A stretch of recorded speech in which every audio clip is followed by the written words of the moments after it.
ഒരു വിശ്വാസിയുടെ ജീവിതത്തിൽ വളരെ ചെറിയ പ്രായം തൊട്ട് തന്നെ നമ്മളെല്ലാവരും കേൾക്കുകയും അനുഭവിക്കുകയും ചെയ്തിട്ടുള്ള വളരെ വലിയൊരു പ്രതീക്ഷയുടെ പേരാണ് ബദരീങ്ങൾ എന്നത്.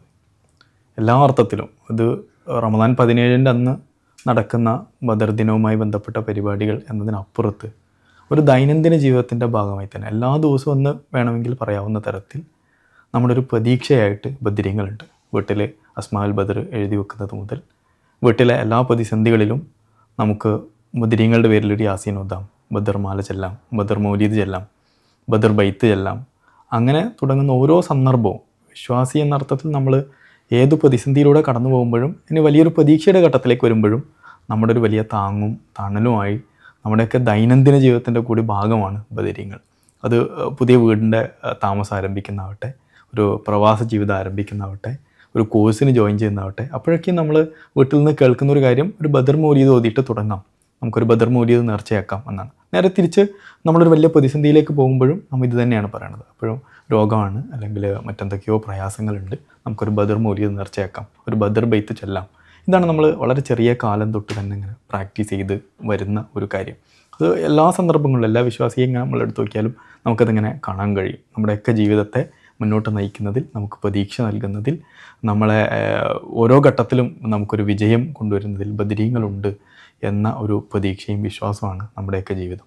മലയാളികളുടെ അകത്ത് നിന്ന് തന്നെ ധാരാളം ഇത്തരം രചനകളും സൃഷ്ടികളൊക്കെ ഉണ്ടായിട്ടുണ്ട്. ബദർ മൗലീദുകൾ, ബദർ ബൈത്തുകൾ, ബദർ മാലകളായിട്ട്, ബദർ പടയായിട്ട് ഒക്കെ നമ്മുടെ ജീവിതത്തിൻ്റെ ഒരു ഭാഗം തന്നെ ആണ് ബദരീങ്ങൾ എന്ന് നമുക്ക് പറയാൻ കഴിയും. അപ്പോൾ യഥാർത്ഥത്തിൽ ബദരീങ്ങൾ നൽകുന്നൊരു പാഠം, ബദർ നൽകുന്ന ഒരു വലിയ പാഠമായിട്ട് തോന്നിയിട്ടുള്ളൊരു കാര്യം, അത് നമുക്ക് ഒരർത്ഥത്തിൽ വലിയൊരു പ്രതീക്ഷ നൽകുന്ന ഒന്നാണ്. നമ്മൾ മുന്നോട്ട് നയിക്കുന്ന വലിയൊരു പ്രതീക്ഷ. ഏത് ഘട്ടത്തിലും ഒരു വെളിച്ചമുണ്ട്, ഒരു തണലുണ്ട്, ഒരു വഴിയുണ്ട് എന്ന് നമ്മൾ പറയുന്നുണ്ട് ബദർ. സമാനമായി തന്നെ എല്ലാ വേദനകളെയും ക്ഷമിക്കുവാനുള്ള ഒരു വഴി കൂടി അല്ലെങ്കിൽ ഒരു പാഠം കൂടി ബദറിൽ നിന്ന് നമുക്ക് കിട്ടുന്നുണ്ട്. ബദറിൻ്റെ ചരിത്രം നമ്മൾ പഠിച്ചിട്ടുള്ള എല്ലാ ബദറിൻ്റെ ചരിത്രവും നമ്മളെ പഠിപ്പിച്ചിട്ടുള്ള എല്ലാ ചരിത്രവും എന്ന് പറയുന്നത് ക്ഷമയുടേതു കൂടെയാണ്, എല്ലാ സഹനങ്ങളുടേതും കൂടെയാണ്. ആ സഹനത്തിനൊടുവിൽ ഒരു വളരെ ചെറിയൊരു സംഘം അവിടെ ആത്മാർത്ഥതയ്ക്ക് കിട്ടുന്നൊരു പ്രതിഫലം എന്നർത്ഥത്തിലാണ് ബദറിനെ നമ്മൾ കാണുന്നത്. അതിനൊരു വൈകാരിക നിമിഷമായിട്ട്, ഒരു വൈകാരികതയുടെ സന്ദർഭമായിട്ടല്ല ബദർ നാം പഠിക്കുകയും നമ്മൾ അനുഭവിക്കുകയും ചെയ്തു. മറിച്ച് എത്രത്തോളം നമുക്ക് ക്ഷമിക്കാൻ കഴിയുമോ ആ ക്ഷമയുടെ അപ്പുറത്ത്, നിങ്ങൾ സഹിക്കുന്ന എല്ലാ പീഡനപർവങ്ങളുടെയും അപ്പുറത്ത് നിങ്ങൾക്കൊരു വിജയമുണ്ട്. അതുകൊണ്ട് നിങ്ങൾ ഈ പീഡനപർവങ്ങളെ ക്ഷമാപൂർവ്വം സഹനത്തോടെ സഹിക്കുകയും മുന്നോട്ട് പോവുകയും ചെയ്യേണ്ടതാണ് എന്നാണ് ബദർ നമ്മളെ പഠിപ്പിക്കുന്നത്. അപ്പോൾ ഈ പ്രതീക്ഷയും ക്ഷമയും ഇത് രണ്ടിനെയും നമ്മുടെ ജീവിതത്തിലേക്ക് ചേർത്ത് വെക്കുന്ന ഒരു ദൈനംദിന ജീവിതത്തിൻ്റെ ഭാഗമായി നമ്മുടെയൊക്കെ ജീവിതത്തിൽ പഠിപ്പിക്കപ്പെടുകയോ അല്ലെങ്കിൽ നമ്മൾ സ്വാംശീകരിക്കപ്പെടുകയോ ചെയ്തിട്ടുള്ളൊരു പാഠമാണ് ബദർ എന്നാണ് തോന്നാറുള്ളത്. കേരളത്തിൽ നമുക്ക് എവിടെയും നേരത്തെ പറഞ്ഞതുപോലെ ബദരീങ്ങളെക്കുറിച്ച് കേൾക്കാത്തൊരു വിശ്വാസി ഉണ്ടാവില്ല. ചെറുപ്പം മുതൽ തന്നെ നമ്മൾ ബദരീങ്ങളെക്കുറിച്ച് കേൾക്കുന്നു. ശരിക്കും നമ്മുടെ ഒരു ഇസ്ലാമിക് ലൈഫ് സ്റ്റൈൽ ജ്ഞാനികളായ മഹത്തുക്കളായ പണ്ഡിതരിലൂടെ കൈമാറ്റം ചെയ്തു വന്നു എന്നതിൻ്റെ ഒരു അടയാളം കൂടിയാണ് ശരിക്കും ഇവിടെ കാണുന്ന ഈ ഒരു കൾച്ചർ. നമ്മൾ എവിടെ പോയാലും ജ്ഞാനികളിലൂടെ കൈമാറ്റം ചെയ്തു വന്ന ഒരു നാട്ടിൽ നമ്മൾ പോവുകയാണെങ്കിൽ നമുക്കിതവിടെ കാണാൻ കഴിയും. ദുആ, ബദരീങ്ങളുടെ പേര് പറയുന്നവരിടത്ത് അവിടെ നടത്തുന്ന പ്രാർത്ഥനകൾക്ക് ഉത്തരം ലഭിക്കും എന്ന് മഹാന്മാർ പറഞ്ഞതായിട്ട് നമുക്ക് കാണാൻ പറ്റും. അപ്പോൾ ഏത് ഘട്ടത്തിൽ വരുമ്പോഴും ബദരീങ്ങളെ പേര് പറയുക, രണ്ടർത്ഥത്തിൽ, നിങ്ങൾ നേരത്തെ പറഞ്ഞതുപോലെ രണ്ട് കാര്യങ്ങൾ അതിലുണ്ട്. ഒന്ന്, ബദരീങ്ങളുടെ പേര് പറയുന്ന ഒരു സദസ്സ് അല്ലെങ്കിൽ ഒരു ഇടം, അവിടെ ദുആക്ക് ഉത്തരമുണ്ട്. രണ്ട്, നേരത്തെ പറഞ്ഞതുപോലെ ബദരീങ്ങൾ നമുക്ക് നൽകുന്ന പാഠമാണ്. ബദർ നടക്കുന്നതോടുകൂടെ അത് വിശ്വാസി സമൂഹത്തിന് ഒരുപാട് മേഖലകളിൽ തുറവി നൽകുന്നുണ്ട്. ഒരിക്കൽ ഒരു വിശ്വാസിക്ക് എപ്പോഴും ഏത് ഘട്ടത്തിലും വേ ഫോർവേഡ് ഉണ്ടാവും, മുന്നോട്ടേക്കുള്ള വഴി അടയുന്നില്ല.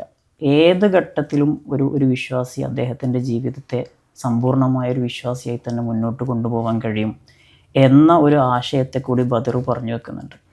ജീവിതത്തിൽ രണ്ട് തരത്തിലാണ് നമ്മുടെ മൈൻഡ് സെറ്റ് എപ്പോഴും ഉണ്ടാകുക. ചിലപ്പോൾ നല്ല സന്തോഷമുള്ള സമയമായിരിക്കും, പ്രതിസന്ധികളും പ്രയാസങ്ങളുള്ള സമയം ഉണ്ടാവും. ഈ രണ്ട് ഘട്ടത്തെയും ഇത് ഏറെയും കുറഞ്ഞും ആ വേരിയേഷൻ ഉണ്ടാവും. നമുക്ക് ചിലപ്പോൾ നല്ല സന്തോഷമുള്ള സമയത്ത് തന്നെ ചെറിയ ദുഃഖങ്ങളുണ്ടാവും, ചിലപ്പോൾ വലിയ പ്രതിസന്ധികളിലൂടെ കടന്നു പോകുന്ന സമയത്ത് ചെറിയ ചെറിയ സന്തോഷങ്ങളുണ്ടാവും. ഈ രണ്ട് ഘട്ടത്തെയും ക്ഷമ കൊണ്ടും നന്ദി കൊണ്ടും ശുക്ർ കൊണ്ടും സബർ കൊണ്ടും മറികടക്കാൻ കഴിയും എന്നതാണ് ഒരു വിശ്വാസിയുടെ ജീവിതത്തിൻ്റെ മനോഹാരിത എന്ന് പറയുന്നത്. അതുകൊണ്ടാണ് ക്ഷമ ഈമാനിൻ്റെ പകുതിയാണ്, ശുക്റും ഈമാനിൻ്റെ പകുതിയാണ്. ഇത് രണ്ടും കൂടി ചേരുമ്പോൾ ഒരാളുടെ ഈമാൻ പൂർണ്ണമാകും എന്ന് പറയുന്നത്. ബദർ ആ അർത്ഥത്തിൽ നോക്കുമ്പോൾ ഒരുപാട് കാര്യങ്ങൾ, ബദറിൽ അള്ളാഹുവിൻ്റെ സഹായം ഉണ്ടാവുന്നു. ആ സഹായത്തെ വിശദീകരിക്കുന്ന സമയത്ത് ഖുർആൻ പറയുന്നത് ബല ഇൻ തസ്ബിറു വ തത്തഖു എന്നാണ്. രണ്ട് കാര്യങ്ങൾ നിങ്ങളിൽ ഉണ്ടാകുമ്പോഴാണ് സഹായം ഉണ്ടാകുന്നത്. ഒന്ന്, നിങ്ങൾ ക്ഷമിക്കുമ്പോഴാണ്. ഏത് പ്രതിസന്ധിയും നമ്മുടെ ജീവിതത്തിൽ ഉണ്ടാകുമ്പോൾ അതിനെ ക്ഷമിച്ച് മുന്നോട്ട് പോകുകയാണെങ്കിൽ നിങ്ങൾക്കതിന് മുമ്പിൽ പരിഹാരങ്ങളുണ്ടാവും.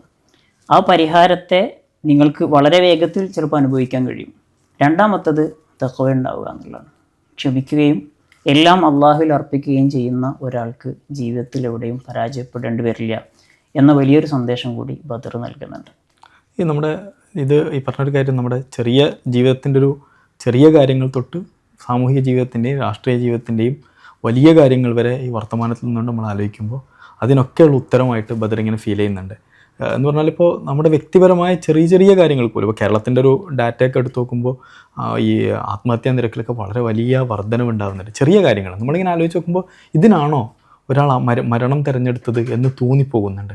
അപ്പോൾ അവിടെ നിന്ന് പോലും ഞാൻ പറഞ്ഞ അത്രയും ചെറിയ സന്ദർഭങ്ങളിൽ നിന്ന് നമ്മുടെ ജീവിതത്തിൻ്റെ ചെറിയ നിരാശകളിൽ നിന്നുള്ള പ്രതീക്ഷ മാത്രമല്ല, നമ്മുടെ ഈ വർത്തമാനകാല രാഷ്ട്രീയ സാമൂഹിക സാഹചര്യങ്ങൾ എടുത്ത് നോക്കുമ്പോഴും നമുക്ക് ബദർ വലിയൊരു പാഠം നൽകുന്നുണ്ടെന്നാണ്.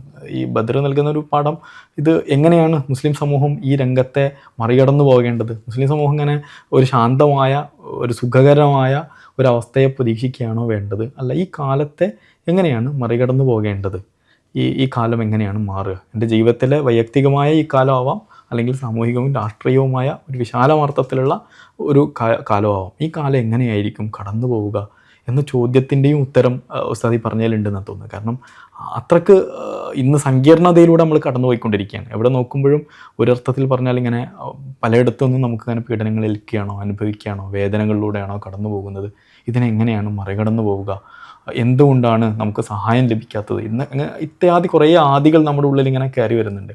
പക്ഷേ ബദറിലേക്ക് നോക്കുമ്പോൾ, ബദറിൻ്റെ ഈ പാഠത്തിലേക്ക് നോക്കുമ്പോൾ നമുക്കതിനൊക്കെയുള്ള ഒരു തെളിച്ചം അവിടെ നിന്ന് ഇങ്ങനെ രൂപപ്പെട്ടു വരുന്നു എന്നാണ് തോന്നുന്നത്. വേദനകൾ ശരിക്കും നമ്മുടെ ലൈഫിൻ്റെ ഭാഗമാണ്. വേദനകൾ ഇല്ലാത്ത ഒരു സിറ്റുവേഷൻ നമ്മളിൽ ഉണ്ടാകുമ്പോൾ ഈ ജീവിതത്തിൻ്റെ അർത്ഥം നഷ്ടപ്പെടും. അതൊരു ഉട്ടോപ്യ മാത്രമാണ്, അങ്ങനെ ഉണ്ടാവും. അങ്ങനെ ഒരു ഐഡിയൽ സിറ്റുവേഷൻ വെച്ചുകൊണ്ട് നമുക്ക് ഒരിക്കലും മുന്നോട്ട് പോകാൻ കഴിയില്ല. നബി സല്ലല്ലാഹു അലൈഹി വസല്ലം തങ്ങളുടെ ജീവിതം 20 വർഷക്കാലത്തെ അല്ലെങ്കിൽ 23 വർഷക്കാലത്തെ ആ ജീവിതം അൽയൗമ അക്മൽതു ലക്കും എന്ന് പറഞ്ഞ് പൂർത്തിയാകുമ്പോൾ ഒരു മനുഷ്യൻ കഴിഞ്ഞു പോകാൻ സാധ്യതയുള്ള സിറ്റുവേഷനുകൾ പല രൂപത്തിൽ നബി സല്ലല്ലാഹു അലൈഹി വസല്ലം തങ്ങളുടെ ജീവിതത്തിലൂടെ കടന്നു പോയിട്ടുണ്ട്. അതിലേറ്റവും പ്രധാനപ്പെട്ട ഒരു കാലം കൂടിയാണ് ബദർ എന്ന് പറയുന്നത്. ഇപ്പോൾ ഉസ്മാൻ ബിൻ അഫ്ഫാൻ റളിയല്ലാഹു അൻഹു അവിടുന്ന് ബദറിൽ പങ്കെടുത്തിട്ടില്ല.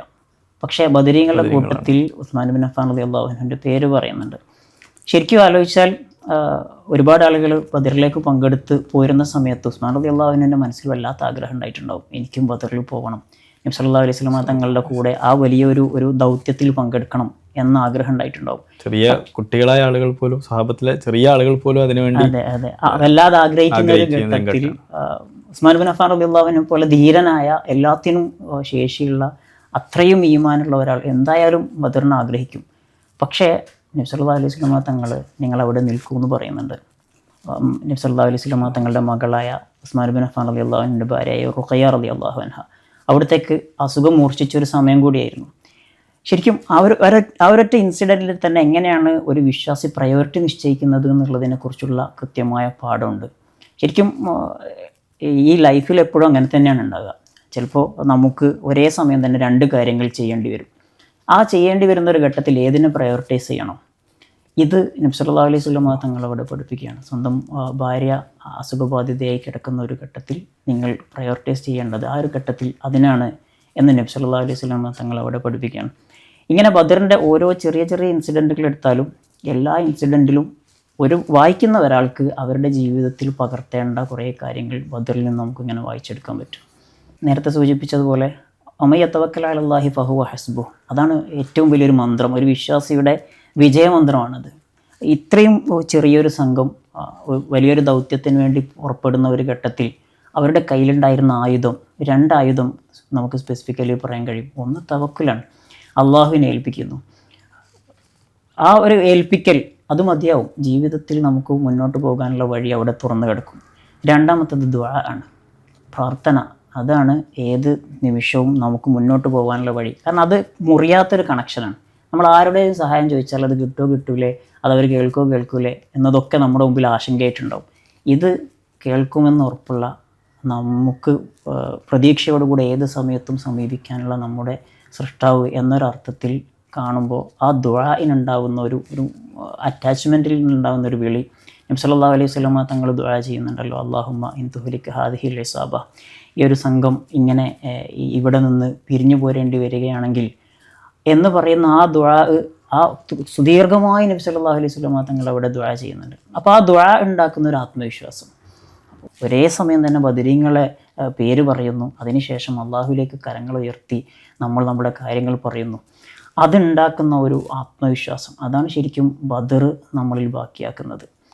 അതൊരു വൈകാരികമായ ബന്ധം കൂടിയാണ്. നമ്മളെ വിളിക്കുമ്പോൾ ഒരു ഉമ്മ എന്ന് വിളിക്കുന്ന അതേ വൈകാരികത, അല്ലെങ്കിൽ അതിനപ്പുറത്തുള്ളൊരു വൈകാരികതയോടെയാണ് നമ്മൾ തൊട്ടടുത്ത് നിൽക്കുന്ന ഒരാളോടുള്ള വൈകാരികതയോടെ, അല്ലെങ്കിൽ അതിലേറെ സ്നേഹത്തോടെയും അതിലേറെ ആദരവോടെയാണ് നമ്മൾ ബദരീങ്ങളെ എന്ന് വിളിക്കുന്നത്. നമ്മൾ ബദരീങ്ങളെ മുൻനിർത്തി ഉള്ള ഒരു ജീവിതത്തിൻ്റെ വെളിച്ചമായിരിക്കണം നമ്മുടെയൊക്കെ വിജയത്തിൻ്റെയും നമ്മുടെയൊക്കെ മുന്നോട്ട് പോകലിൻ്റെയും ഒക്കെ ഒരു അടയാളമായിട്ട് ഉണ്ടാവേണ്ടത് എന്ന ഒരു പ്രതിജ്ഞയാണ് ബദർ നമുക്ക് നൽകുന്ന പാഠം എന്നാണ്